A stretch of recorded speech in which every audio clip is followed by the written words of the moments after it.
what are some strategies to negotiate with the buyer who is having more bargaining power? है ना, जब हम लोग किसी नए नए एक्सपोर्टर्स होते हैं और बायर्स को कॉल लगाने के लिए शुरू करते हैं, उनके साथ बातचीत करने की कोशिश करते हैं, तो बहुत बार तो ऐसा भी होता है कि बायर का जो आवाज़ होता है ना, बहुत हाई वॉल्यूम होता है या बहुत रूड होता है या फिर बहुत पावरफुल आवाज़ हम लोगों को लगती है, तो वो सुन के ही हमारी आवाज़ दब जाती है या फिर हम लोग उसको अच्छी तरीके से नेगोशिएट नहीं कर पाते हैं। और जब अगर अच्छा कर भी लेते हैं तो बायर बहुत पावरफुल होता है या उसका बार्गेनिंग पावर इतना अच्छा होता है कि हम लोग अच्छी तरीके से नेगोशिएट नहीं कर पाते हैं। सो क्या स्ट्रेटेजीज मुझे यूटिलाइज करनी चाहिए when I am negotiating with the buyer? तो किस तरीके से हम लोग उसको नेगोशिएट कर सकते हैं? उसमें सबसे पहली आती है the strategy that is right, know your proposition, या आप बोल सकते हो कि नो योर वैल्यू प्रपोजिशन।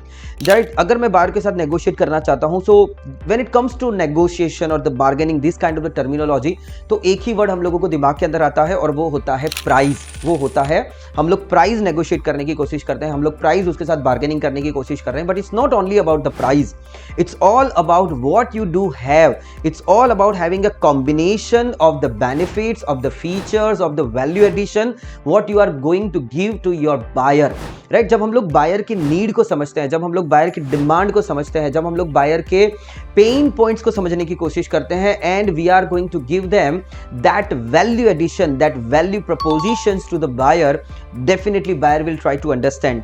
तो सिर्फ प्राइस के ऊपर मत फोकस करो, try to do a competitor study at a very in depth level. बहुत अच्छी तरीके से आपको ये कंपटीटर स्टडी करना पड़ेगा। When you are focusing on your value proposition, so you will try to present yourself that how you are differentiate yourself with your competitors. Right, उसके product में आपके प्रोडक्ट्स में क्या डिफरेंस है, उनके फीचर्स आपके फीचर्स में क्या डिफरेंस है, व्हाट वैल्यू एडिशन आप दे सकते हो, वो जो वैल्यू एडिशन वो लोग नहीं दे सकते हैं।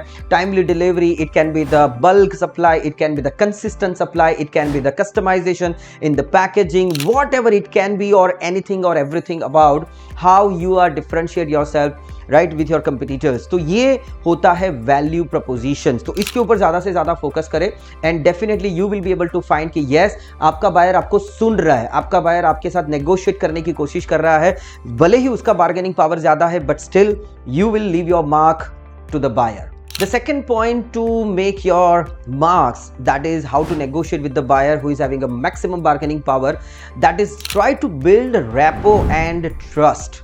Right, rapport and trust develop करना बहुत ज़्यादा ज़रूरी होता है। और हम लोग ये सोचते हैं या समझते हैं कि आज मैंने उसको अप्रोच करा और कल वो मुझे ऑर्डर दे देगा, that is going to be the next to impossible. तो वो डेफिनेटली नहीं होने वाला है। You have to just create the rapport, you have to create the trust, you have to develop that kind of trust कि वो आपको advance देने के लिए तैयार हो जाए, आपको ऑर्डर देने के लिए तैयार हो जाए। और वो तभी होने वाला है जब आप ये रैपो और ट्रस्ट डेवलप कर पाएंगे। What is the rapport basically? So rapport is that kind of the feeling that you are creating in the buyer, that you are creating the connections, you are creating the harmony, and you are creating that kind of understanding where the buyer is actually establishing the connections with yourself by your communication style. तो यहाँ पे कुछ ना कुछ ऐसी चीज़ें होती है जहाँ पे हम लोग हार्मनी की बात करते हैं, हम लोग कनेक्शंस की बातचीत करते हैं। बायर और आप एक सेम प्लेटफॉर्म पे होनी चाहिए। व्हेन यू आर अंडरस्टैंडिंग कि बायर समझ रहा है और बायर भी समझ रहा है कि वो आप उसको क्या समझाने की कोशिश कर रहे हो, तो accordingly that rapport is going to be created. Trust जब आप डेवलप करते हो या ट्रस्ट डेवलप करने की कोशिश करते हो, so that is a one kind of the feeling that the buyer is going to understand that you are going to be the honest, reliable and competent. मतलब उसको जैसा प्रोडक्ट चाहिए वैसा आप सही मायने में आपके ऊपर भरोसा करने लायक है, आप ऑनेस्ट हो, आप रिलायबल हो, आप सही मायने में उसको जैसा प्रोडक्ट चाहिए वैसा आप दे सकते हो। So that is going to be the trust. And once you are going to have the trust from the buyer, वो बार्गेनिंग पावर और नेगोशिएशन की कुछ भी जरूरत नहीं पड़ेगी। डेफिनेटली आपका बायर कन्विंस हो जाएगा एंड डेफिनेटली वो आपको ऑर्डर दे सकता है। So try to create that rapport and that trust with the buyer. And now that brings me on the third point which can help you to negotiate with the buyer who is having a more bargaining power, and that is negotiate on the multiple issues. जब हम लोग negotiation की बात करते हैं तो हम लोग हमेशा प्राइस के ऊपर ही आ जाते हैं, but it's not only about the price. Try to negotiate with multiple issues. वो आपके साथ प्राइस बार्गेनिंग करने की कोशिश कर रहा है, उसके साथ साथ उसके साथ डिलीवरी टर्म्स के बारे में भी बातचीत कीजिए, उसके साथ क्वालिटी के पैरामीटर्स के बारे में बातचीत कीजिए, उसके साथ प्री शिपमेंट इंस्पेक्शन या फिर थर्ड पार्टी इंस्पेक्शन एजेंसीज के बारे में बातचीत कीजिए, उसके पास डिलीवरी ऑन द टाइम उसके बारे में बातचीत करने की कोशिश कीजिए, उसके साथ ये बातचीत कीजिए कि हम लोग इस ट्रांजेक्शन को और ज्यादा किस तरीके से बेहतर बना सकते हैं, उसके बारे में बातचीत कीजिए। Try to bring other issues into the negotiation. तो वो समझेगा कि you are not only focus on the price and you are not believing to deliver only the cheap kind of the products where he is talking about only the price. या फिर आप एक बहुत बड़ा सा डिस्काउंट दे सकते हैं on the different delivery terms, या फिर एक बड़े बल्क ऑर्डर के बदले में आप प्राइस नेगोशिएट भी कर सकते हैं। So try to negotiate the price with multiple issues, not only the single issue which is the price itself, right. तो इन सारे तरीकों से आप बहुत अलग अलग मल्टीपल इश्यूज को बीच में ला सकते हैं, उसको नेगोशिएट कर सकते हैं, एंड अकॉर्डिंगली बायर को समझ में आएगा कि you are very knowledgeable person और you are very much focused to give him a better product और with the better services. So that will help you to convince the buyer who is having a more bargaining power. The fourth point is use objective criteria. ये objective criteria क्या हो सकते हैं? So it can be like external standards, या फिर ऐसे compliances हो सकते हैं, ऐसे facts and figures हो सकते हैं, opinions हो सकते हैं किसी single specific individual person का, या कोई association का, या फिर कोई government agencies का, या कोई private agencies का। तो वो जो भी criteria है उसको भी आप साथ में लेकर आ सकते हैं, वो उसके साथ डिस्कस कर सकते हैं, and that will come up with the idea कि because of this objective criteria you can avoid the subjective attacks।